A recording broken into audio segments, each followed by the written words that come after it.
South India shopping mall the wedding మంత్ర సరికొత్త wedding collection south India shopping mall. Prism club లో జరిగిన వివాదంతో గత కొన్ని రోజులుగా ఎక్కడ పెట్టినా కల్పికా పేరే వినిపిస్తుంది. అయితే ఈ వివాదంలో మొత్తం తన హక్కు కోసం ఆమె పోరాటం చేస్తున్నారు. బట్ ఈ మొత్తం పోరాటంలో ఆమె ఇప్పటి వరకు ఏం సాధించారు, ఇకపై ఏం కోరుకుంటున్నారు, ఇలాంటి విషయాలన్నీ కల్పికా గారిని అడిగి తెలుసుకుందాం. హాయ్ కల్పికా గారు. Hello, good evening. WhatsApp madam, ఈ మొత్తం వివాదంలో మీరు వివాదం అంటే సినారియో ఈ మొత్తం సినారియాలో మీరు గత కొన్ని రోజులుగా మీ రైట్ కోసం ఫైట్ చేస్తున్నారు. బట్ ఈ కొద్ది రోజుల్లో మీరు సాధించింది ఏంటి అంటే ఏం చెప్తారు? మనుషుల్ని సాధించా, వాళ్ళకి ఒక ధైర్యం ఇప్పించాను. ఒక ఎవరు ఏ సిచ్యువేషన్ లో ఉన్నా మీకోసం మీరు వాయిస్ అవుట్ చేయడంలో తప్పు లేదు అని ప్రూవ్ చేశాను. ఈ ఒక్కటే సిచ్యువేషన్ కాదు, నేను చేసిన ప్రతి చిన్న చిన్న పోరాటంలో కూడా అదే నన్ను ఇన్స్పిరేషన్ గా చాలా మంది తీసుకున్నారు. బికాజ్ నా హ్యూజ్ ఇన్స్పిరేషన్ మా మదర్. తను ఏం చెప్పకుండా పెట్టకుండా నాకు సలహాలు ఇవ్వకుండానే చాలా నేర్పించారు. అలాంటిది నేను ఫేస్ చేసుకుంటూ నేను నేర్చుకొని చాలా మందికి నేర్పించాను. అండ్ ఐఎమ్ వెరీ ప్రౌడ్, ఎందుకంటే 17 years నేను ఇండస్ట్రీలో డెడికేట్ చేసి ఇంత నేమ్ సంపాదించి ఇన్ని మంచి మంచి ప్రాజెక్ట్స్ చేసి చాలా ప్రోగ్రెసివ్ ఉమెన్ బేస్డ్ క్యారెక్టర్స్ చేసి నాకు ఆ ధైర్యం డబుల్ ట్రిపుల్ అయిపోయింది. Where I can voice out for things that is needed at least for us. పక్కన వాళ్ళు పక్కన పెట్టండి, మన డిగ్నిటీ మన సెల్ఫ్ రెస్పెక్ట్ కోసం మనం మాట్లాడకపోతే పక్కనోడు వచ్చి ఎందుకు మాట్లాడతాడు, అంతే. అండ్ మామూలుగా ఏంటంటే ఎక్కడైనా సరే ఒక ఫుడ్ సర్వ్ చేసేటప్పుడు ఏంటంటే ఆ ఫుడ్ పెట్టే విధానం చాలా బాగుండాలన్నమాట. ఈ మొత్తం వివాదం రేజ్ అవడానికి కారణం కూడా మీరు ఏదైతే కాంప్లిమెంటరీ కేక్ అడిగారో ఆ కేక్ ఫైనల్ గా వాళ్ళు తెచ్చిచ్చినప్పుడు ఇచ్చే విధానంలోనే తేడా ఉండడం వల్ల వాళ్ళు అలా ముందుకు విసిరేయడం వల్ల అక్కడ మీరు ట్రిగర్ అయ్యారు అన్నమాట. అక్కడ కూడా నేను ట్రిగర్ అవ్వలేదు. నేను ఏం చెప్పానంటే, నేను అడిగింది ఇంతే, మీరు ఇంత డిస్కషన్ చేసిన తర్వాత తీసుకొచ్చి ఇట్లా స్లైడ్ చేయడం కరెక్ట్ కాదు. ఒకవేళ చేసినా మీరు దాంట్లో ఏం వేసి తీసుకొచ్చారు నాకు తెలియదు. మీకు నా మీద ఉన్న కోపంతో మీరు ఏమైనా వేసి తీసుకుని రావచ్చు. నేను తినాలనుకోవట్లేదు, మీరే తినండి, మీరే ఎంజాయ్ చేయడం అని చెప్పడం జరిగింది. కానీ నేను అక్కడ కూడా ట్రిగర్ అవ్వలేదు. అంటే ఈ మొత్తం వివాదంలో మీ సైడ్ నుంచి కనిపించే ఒకే ఒక తప్పు ఏంటంటే మీరు లైవ్ పెట్టడం కరెక్ట్ గా పెట్టలేదు. వాళ్ళు ముందు మాట్లాడిందంతా ఆ టైంలో మీరు లైవ్ పెట్టలేదు. మీ అగ్రెషన్ గానీ మీరు మాట్లాడేటప్పుడు మాత్రం లైవ్ పెట్టారు. దానివల్ల మొత్తం ఇది రాంగ్ గా ప్రొటెక్ట్ అయింది. దీనికి ఒప్పుకుంటారా? No, I beg to differ. ఎందుకంటే నేను ఆల్రెడీ లైవ్ చేశాను. వాళ్ళ వైఫై నుంచి నేను లైవ్ చేయడం జరిగింది. అండ్ అదేంటి 1 hour లైవ్ జరిగింది. నేను పెట్టిన మీ వీడియో కాకుండా వాళ్ళు lights, fans, ACs, shutter and wifi అన్ని ఆఫ్ చేస్తారు. సో నేను చేసిన లైవ్ అది 1 hour లైవ్ కాబట్టి అది సేవ్ అవ్వలేదు, అప్లోడ్ అవ్వలేదు. లేకపోతే అంత ముందు నుంచి ఎవరెవరు నాకు చూస్తున్నారో అందరికీ అసలు ఏం జరుగుతుందో అంతా తెలుసు. నేను ఎంత ప్లెజెంట్ గా మాట్లాడడం జరిగిందో కూడా 1.5 hour కన్నా ఎక్కువ నేను ఆల్మోస్ట్ పేషెంట్ గా ఉన్నా. దాని తర్వాత నాకు కోపం కూడా రాలే. పవర్ ఉండుంటే అందరినీ తాట తీసేదాన్ని అన్న ఫీలింగ్ లో తప్ప ఇంకా నా కోపం కూడా లేదు, స్ట్రెస్ కూడా అవ్వలేదు, నేను ఏం ఫీల్ కాలేదు. ఆ మొత్తం వివాదంలో బాగా ఆశ్చర్యపరిచిన అంశం ఏంటంటే మిమ్మల్ని డ్రగ్గిస్ట్ అని చెప్పేసి వాళ్ళు మాట్లాడడం జరిగింది. బట్ మీ మీద ఇంతవరకు అటువంటి కేసు కానీ అటువంటి హిస్టరీ కానీ ఏం లేదు. ఆ సమయంలో ఎలా అనిపించింది మేడం? గాడ్ బ్లెస్ హిమ్ అని అనిపించింది. Because I think he is into it, so maybe he spoke about it. అది ఎట్లా ఉంటుందో తనకు తెలుసు కాబట్టి తనే మాట్లాడాడు, నాకైతే తెలియదు. అండ్ ఈ మధ్య కాలంలో బాడీ గార్డ్స్ ఎవరైతే బౌన్సర్స్, బాడీ గార్డ్స్ ఎవరైతే సెలబ్రిటీల కోసం వస్తున్నారో వాళ్ళ బిహేవియర్ వల్ల చాలా ఇష్యూలు జరుగుతున్నాయి. దాని మీద ఇప్పటికే పెద్ద ఎత్తున చర్చ కూడా నడుస్తుంది. ఈ పబ్లో ఉండే బాడీ గార్డ్స్ కానీ వీళ్ళ గురించి మీరు ఏం చెప్తారు? ఇప్పుడు మాకు బాడీ గార్డ్స్ అనే కాన్సెప్ట్ వచ్చింది మా ప్రెస్ మీట్స్ కానీ, మా మూవీ రిలీజెస్ రిలేటెడ్ ఏదైనా ఈవెంట్స్ జరిగితే కానీ, అది కూడా పెద్ద పెద్ద స్థాయిలో ఉన్న యాక్టర్స్ కానీ సెలబ్రిటీస్ కానీ ఉండే.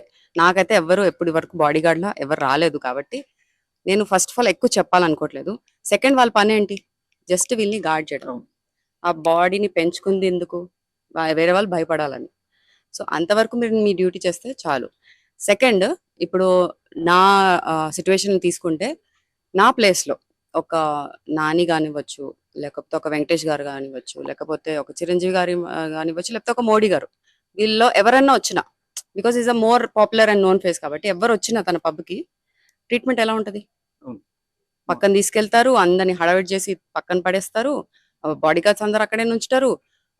కుదిరితే డిస్కౌంట్ ఏంటి మొత్తం ఫ్రీ ఇస్తారు, లిక్కర్ ఫ్రీ ఇస్తారు, 10 మంది తీసుకుంటే వాళ్ళందరు కూడా ఫ్రీ ఇస్తారు. ఇంకా మళ్ళీ రండి అని కూడా చెప్పేసి బొట్టు పట్టి మరి పంపిస్తారు. బట్ ఇప్పుడు అక్కడ అలా జరగలేదు. అలా జరగాలని కూడా నేను ఎక్స్పెక్ట్ చేయలేదు. నాకు ఎవరు బాడీ గార్డులు ఏంటి, నా కండలు చాలు, నా మాటలు చాలు, నా చూపులు చాలు. నాకు point is not about the body guard. Point is ఎవరి డ్యూటీ వాళ్ళు పద్ధతిగా చేసుకుంటే ఎవరికి ఏం ట్రబుల్ ఉండదు. మీరు బతకొచ్చు, మేము బతకొచ్చు. అండ్ ఈ మొత్తం వివాదంలో మీ అగ్రెషన్ చూసిన వాళ్ళు కానీ లేకపోతే మీ ఫైట్ చూసిన వాళ్ళు కానీ మీ సైడ్ స్టాండ్ తీసుకొని మాట్లాడాలి అనుకుంటున్న వాళ్ళకు కూడా ఒక చిన్న అనుమానం ఏంటంటే కల్పిక అక్కడ డ్రింక్ చేసి ఉన్నారా అని చెప్పేసి ఒక క్వశ్చన్ రైజ్ అవుతుంది. మీరు ఏం చెప్తారు దాని మీద?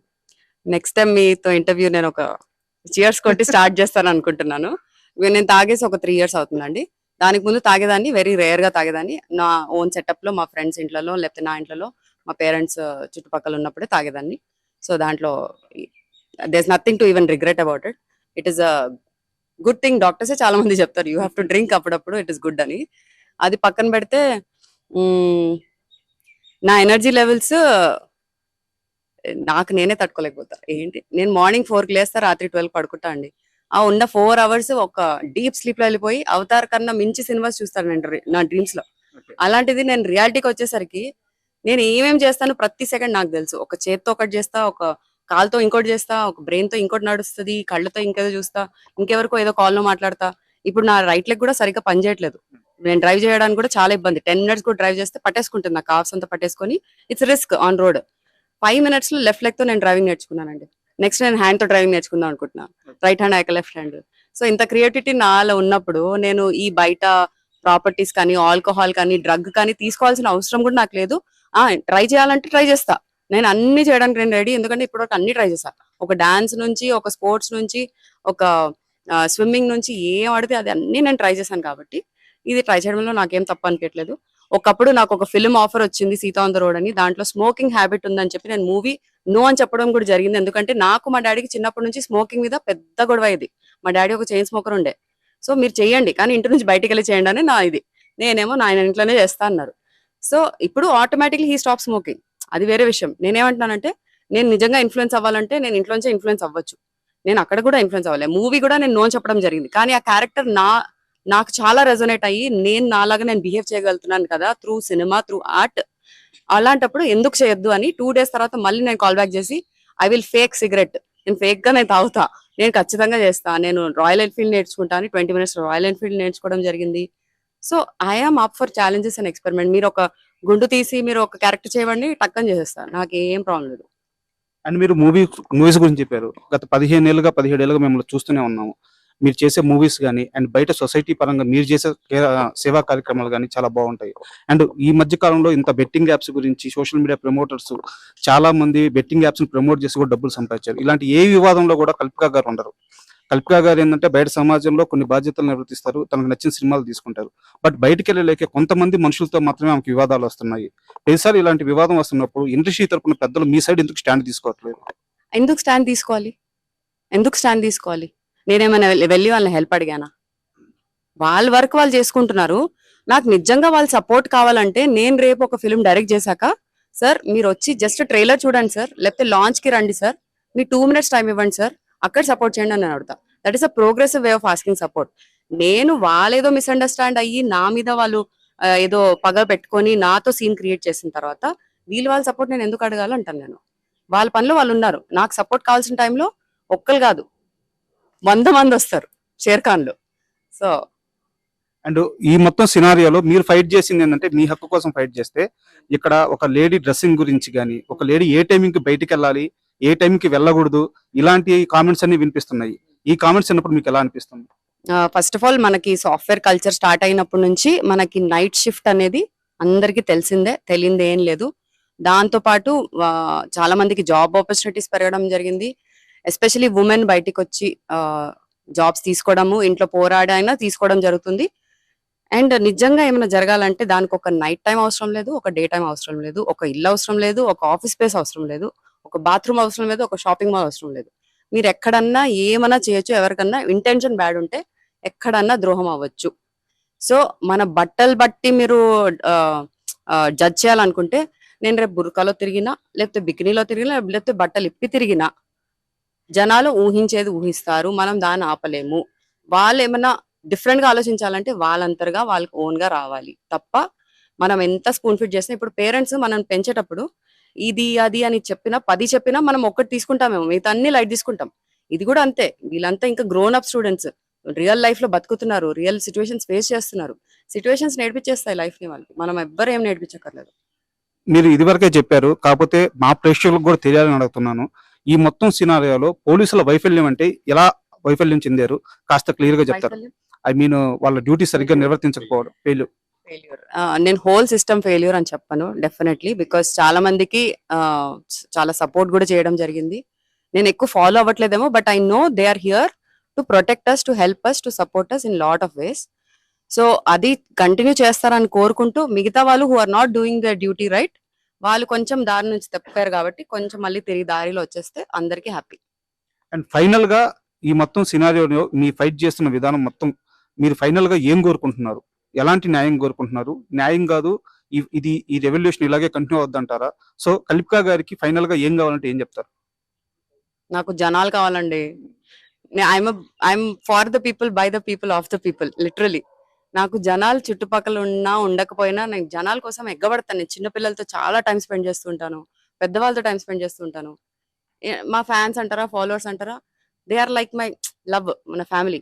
ఇప్పుడు మీరందరూ కూడా నా ఫ్యామిలీ అయిపోయారు. సో ఇలా ఎవ్వరు, అందరిలో ప్లస్ మైనస్ ఉంటది. అందరిలో ఒక రాక్షసుడు, ఒక రావణుడు, ఒక రాముడు ఉంటారు. ఇన్ఫాక్ట్ రావణుడే ఇంకా చాలా గొప్ప అని చాలా మంది నమ్ముతారు. బట్ తన ప్రొజెక్ట్ అయింది, లేకపోతే తన పర్స్పెక్టివ్ మార్చి పెట్టేసి దాన్ని ఒక డిఫరెంట్ వేలో మనకి ప్రెజెంట్ అయింది ఆ స్టోరీ అంతా. అందరిలో ఉన్నప్పుడు నువ్వు దేన్ని ఎలివేట్ చేయాలనుకుంటున్నావో, నువ్వు ఎంత గ్రో అవ్వాలనుకుంటున్నావో, లైఫ్ అనేది నీ చాయిస్. ఒక కర్మ కూడా నీకు వచ్చి చాయిస్ చేయదు. What choice you are making is your karma. So నువ్వు అది ప్లస్ లో వెళ్ళాలనుకుంటున్నా, మైనస్ లో వెళ్ళాలనుకుంటున్నా, you have to face the consequences, you have to face the advantages, no matter what. So it is in your hands what you want to do about yourself, your life and people around you who matter to you. And final గా question, Bigg Boss లోకి వెళ్ళడానికే కల్పిక ఇదంతా చేస్తున్నారా? Yes, yeah yeah. ఎవరు ఈసారి anchor, ఎవరు host, ఎవరు big boss కి? మీకు కాల్ వచ్చింది కదా, మీరే చెప్పాలి. వాళ్ళు నాకు అవన్నీ డీటెయిల్స్ ఇవ్వలేదు. ఇంట్రెస్టెడా అన్నట్టు ప్రొజెక్ట్ అయింది అంతే. ఫస్ట్ సీజన్ నుంచి పిలుస్తున్నారు, కానీ ఫస్ట్ సీజన్ నుంచి నేను రాను అని చెప్పాను. అండ్ ఈ మొత్తం వివాదంలో మీ ఫైట్ అయితే కొంతమందికి స్ఫూర్తిని కలిగిస్తుంది, కొంతమందికి అయితే ఇది వేరేగా అర్థమైంది. బట్ ఫైనల్ గా మీరు అందరికీ అర్థం అవ్వాలని, ఈ ఫైట్ చేసిన విధానం మీరు ఏదైతే కోరుకున్నదో అది ఫుల్ఫిల్ చేయాలని చెప్పి మీకు ఆల్ ద బెస్ట్ తెలియజేస్తున్నాను. Thank you.